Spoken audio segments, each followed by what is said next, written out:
Yan mga buddy, sa mapagpalang araw ulit sa inyo. So yan, dito na ako sa biyahe.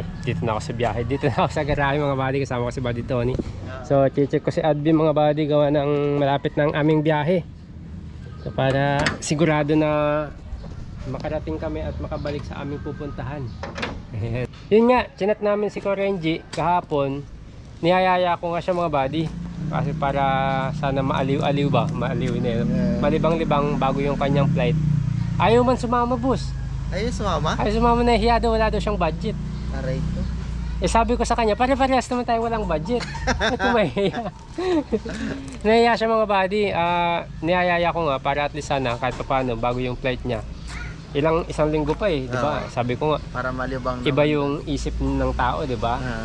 Siyempre, medyo napapanood ko rin yung vlog niya eh. Medyo parang depressed na siya. Oo, habang tumatagal yung pag-alis niya, eh, parang lalong nagpupursige siya. Kasi mga buddy, sabi niya sa akin kasi, kahit man lang sana daw pag-alis niya, makausap niya yung mag-ina niya. Di ba tuloy sa abroad siya? Tuloy siya. Naka-ano na? Oo, tuloy siya. Kaya gusto niya, kasi mas lalo na daw walang pag-asa kapag nakaalis siya na walang usap-usap. Eh sabi ko sa kanya, ganun talaga.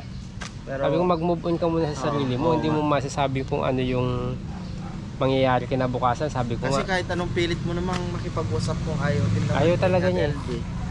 Wala tayong magagawa doon. Yun ang ano mga buddy, kasi sabi pag niya sinabi niya nang hanggang dito na lang, wala nang ano usap-usap. Wala na tayong magagawa. Ang gusto niya daw kasi niya closure. Oo. Pero wala eh, Oo, kahit anong pilit na, pilit niya kung ayaw natin.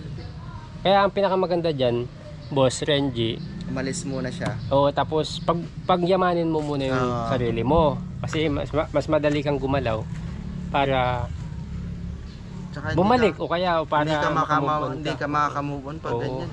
Sa akin, sa amin, madali namin sabihin. Kasi hindi pa naman nangyari sa atin, di ba? Pero syempre, gaya ng yung alam namin pwedeng maitulong sa'yo, yun nga, sana pag... Pero kung nasa sa atin naman yung nasa sitwasyon niya. Oo, hindi rin natin masasabi, di ba? Pero syempre, kahit anong hirap man yan, syempre gagawin pa rin natin yung pinaka-the best. Oo. Yun nga sabi niya. Yung ma-depress eh. Depress na talaga.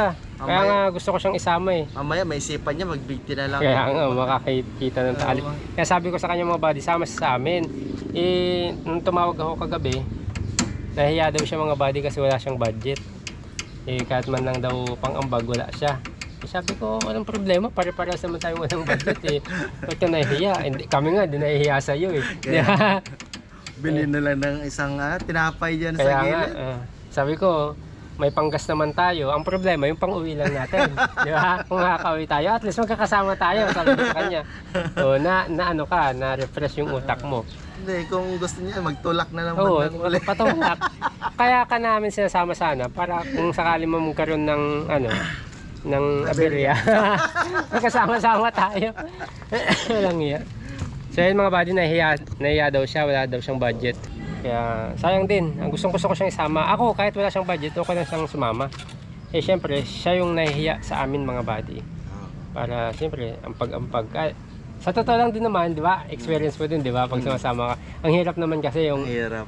Pero syempre, wala namang iba sa atin, boss. Tayo lang naman yun. The Boss Maki, wala namang iba sa atin. Hindi ka na nasanay. Basta ang ko lang, kung ano yung meron, yun yung paghati-hatian. Oo. Yan talaga yun. Ganun talaga. Yun, basta nahiya daw siya. Basta sabihan ko lang daw siya pag may budget na siya. O sabihan niya ako pala pag may budget siya. Gustong gusto niya rin sumama. Kasi nahihiya lang din siya, sabi. Paano kung bigla kayong nasiraan, sabi niya. Tapos, flight ko na. Sabi niya, paano siya makauwi? Oo nga naman, di ba? Kahit mapamasahe sa bus, wala. Kaya may punto rin naman siya mga buddy. Pero yan, tingnan natin mga buddy, baka hindi natin alam. Karoon tayo ng budget ang pamasa-pamasahe man lang siguro. Kaya ni Boss Maki yan, kasama natin si Boss Maki. Boss Maki, ikaw na muna bahala. Ikaw na muna bahala kay Boss Renji. So, yun mga buddy. At saka napanood ko rin pala yung vlog ni Renji. Saka mabigat itlog ni Boss Renji. Oo. Pero kasi si Boss Renji masarap kasama. Kuwela din kasama kasi si Boss Renji mga buddy. Tsaka yun nga, sabi ko, ang purpose nga, para malibang-libang din siya. Para hindi lang siya nagmumukmuk dyan. Sino kasama niya ngayon dyan? Siya lang. Tsaka dun sa nagpatuloy sa kanya na si Nanay Nanay, nakalimutan ko, Loida ata, yung pangalan. Wala pa si nanay ano. Nanay Gina. Oh, nanay Gina. Sabi ko nga din sila. Pero okay naman yun siya, pero iba pa rin yung pag mag-isa siya. Iba nag-iisip, iba pa rin. Kaya Boss Red, sama ka na sa amin. Kasama natin si Kuya Ranger. Lublob natin sa dagat ng matauhan ba? No. Wala boss, medyo hirap na siya makamove on. Ang hirap niya nga makamove on. Ang tao. Kung nandito nga, umiiyak na eh. Nandito. Siyempre, hindi na namin pinapakilaman nung time. Talagang umiyak siya. Talagang... Kahit sa vlog niya, lagi siyang umiiyak. Ako mga buddy, isa lang yung iba. Hindi mo ko makikita umiyak sa vlog. Never. Oo. Never mga buddy. Tsaka hindi talaga ako pala iyak. Pero sila talagang sobrang bigat na siguro yung ano, naramdaman nila. Kaya naiiyak sila. Tsaka hindi natin masabi, hindi natin experience eh. Hindi pa natin naranasan. Tsaka wag naman sana. Baka hindi lang iyak abutin natin, uhog-uhog na tayo dyan eh. Wala Pero tayo. ako, buti. Sabi ko na lang, bahala ka na lang. Wow! Ang tapang ah. Tama ka Tapang na. na tao ah. Sabay, iiyak ka man lang muna. Pag wala na, sakit.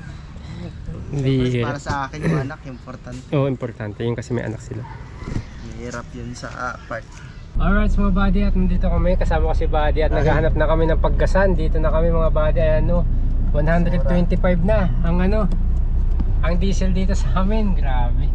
So kailangan na namin magpagas para, kasi everyday tumataas dito sa amin, baka mabot daw yun ng 150 daw, umabot daw ng 150. 150 every Tuesday kasi yung taas nila, every Tuesday.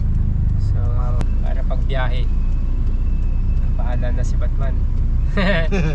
Grabe, sigurado mga 160 ganyan na sa probinsya niyan. So, mahal na doon. Dati nga 47 dito, doon 80 plus na eh. 80 plus, mga ganun presyo. Gold na doon. Gold na.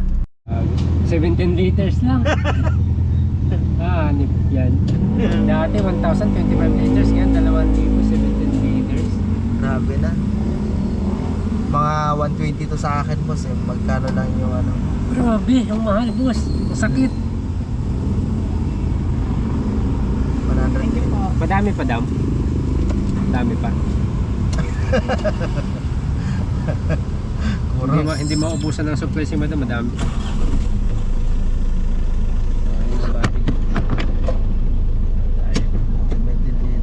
Sabi ko sa isang libo, ano lang, 7 liters eh. Kaya nga. Ang laki ng ano eh. Dati yung 1,000 ko, nasa ilang liters na 12 at 14 pala yun dati. 14. Grabe oh. Isang guhit lang boss eh. Kalahati kanina yan eh. Ayun. Yan. Isang guhit lang na dagdag. Kalahati yan kanina. Ang sakit. Parang ayaw mo pang panda rin pag nandun sa Kaya ano, nga eh. sa garahe. Nakakatakot panda rin.